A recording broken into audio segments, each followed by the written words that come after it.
전문가님 어서 오세요. 안녕하십니까? 안녕하십니까? 네, 오늘도 두 가지 포인트를 잡아오셨는데요. 첫 번째 포인트 함께 확인해 보시죠. 네, 철강 업계 희소식이 나왔습니다. 지금 4개월간의 현대차와의 협상 끝에 결론이 나왔다고 하는데요. 자동차 강판 가격을 톤당 15만 3천 원 인상하기로 확정됐다는 언론사의 단독 보도인가요? 전문가님, 네, 뭐 그런 거는 아닌 것 같고요. 네. 일단은 뭐 전체적으로 이제 협상이 이제 타결이 됐습니다. 뭐 3달간의 지금 협상 끝에 타결이 됐는데요. 지금 포스코와 현대제철이 현대차그룹과 상반기 차량용 강판 가격 인상을 확정지었습니다. 지금 3달간의 협상 끝에 결국에는 확정을 했는데요. 포스코와 현대제철 같은 경우에는 지금 20만 원 인상을 주장을 했는데 지금 완성차 업계에서 뭐 강력하게 좀 반발을 하면서 15만 3천 원으로 좀 절충을 한 것으로 보고 있습니다.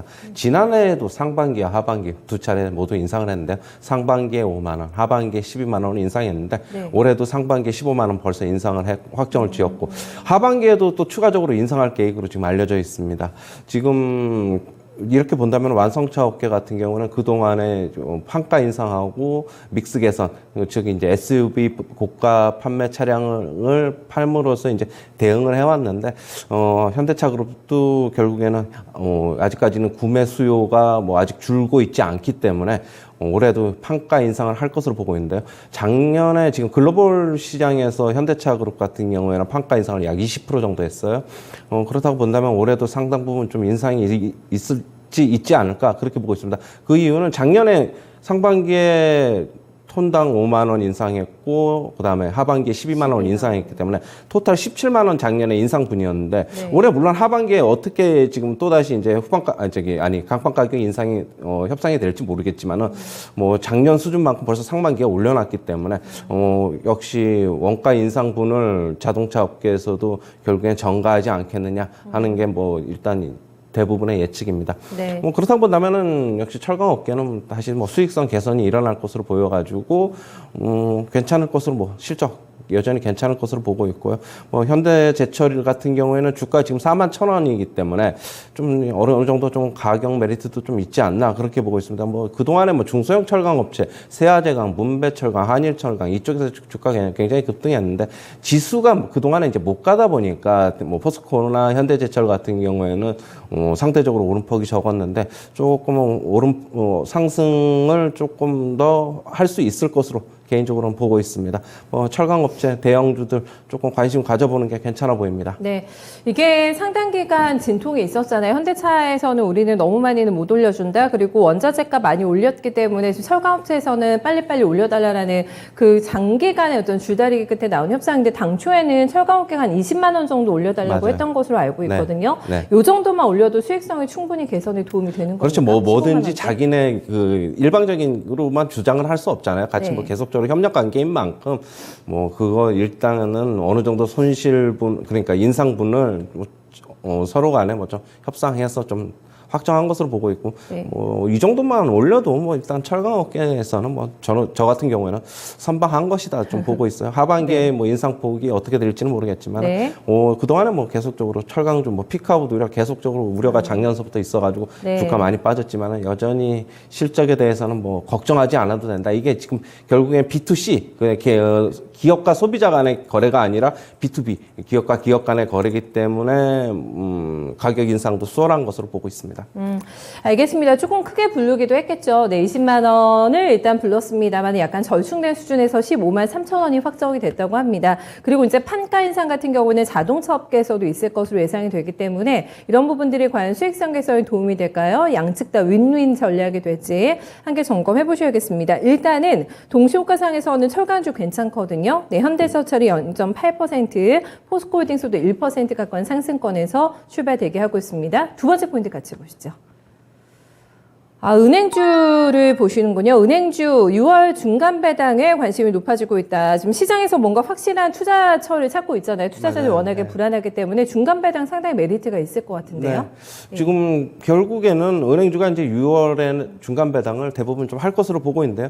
배당에 관심 있는 투자자들은 지금 어제 같은 경우에 주가가 좀 하락을 했는데 주가 하락 시에는 선침의 전략이 뭐 여전히 유효할 것으로 보고 있습니다. 어제 은행주의 하락은 외국인들이 5월 달에 은행주를 각 은행 지주사별로 한 대부분 뭐 많게는 거의 한 2천억, 적게는 한 1,000억 정도 대부분 다 그렇게 순매수를 이어왔는데 어제 일부분의 매도 물량이 나오면서 주가가 하락한 것으로 보고 있습니다.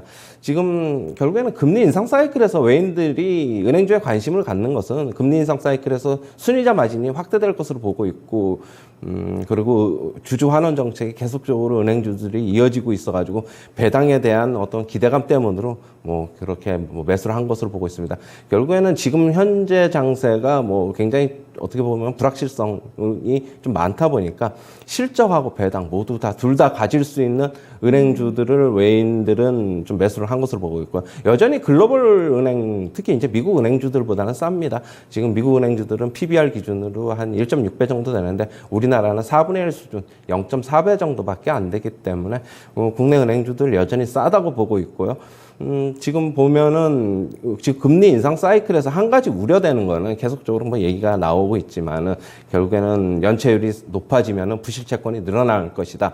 그건 뭐 당연한 얘기지만은 아직까지 그런 단계까지는 가지 않은 것으로 보고 있어가지고 은행주들은 뭐 지금 금리가 조금씩 올라가고 있는데 뭐 아직까지는 견딜만 하다. 그러니까 그 일반 소비자 차주들 입장에서는 견딜만 하기 때문에 뭐 아직까지는 은행주에 대한 매수 관점은 유효하다 이렇게 봐야 될 것으로 보고 있고요. 지금 중간 배당 말고도 분기 배당을 지금 하고 있는데 일부 은행주들 하고 있죠. KB금융이나 신한지주 같은 경우는 벌써 분기 배당을 하고 있고 하나금융지주 같은 경우에는 내년서부터 분기 배당을 정례화할 것이라고 얘기를 하고 있습니다.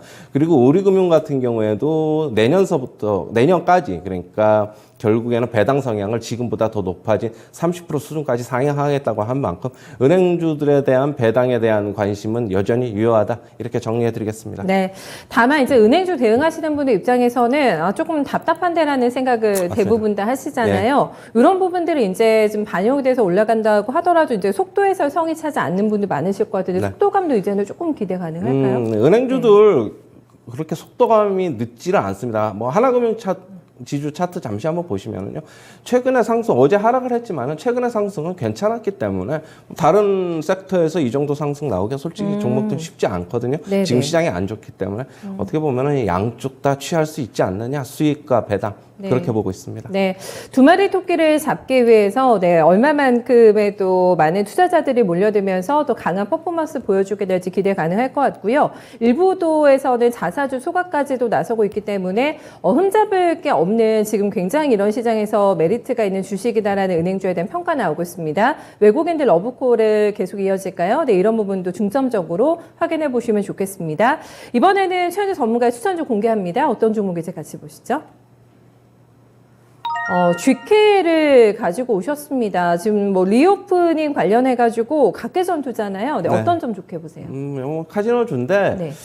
일단은 얼마 전에 일본이, 이제 그 자가격리 이런 거를 좀 풀다 보니까 해외 여행객이나 자국 입국, 해외 여행객들한테 좀 풀다 보니까, 일본 여행객들의 수요가 GKL이 조금 더 늘어날 것으로 보고 있어서 좀 갖고 나왔고요.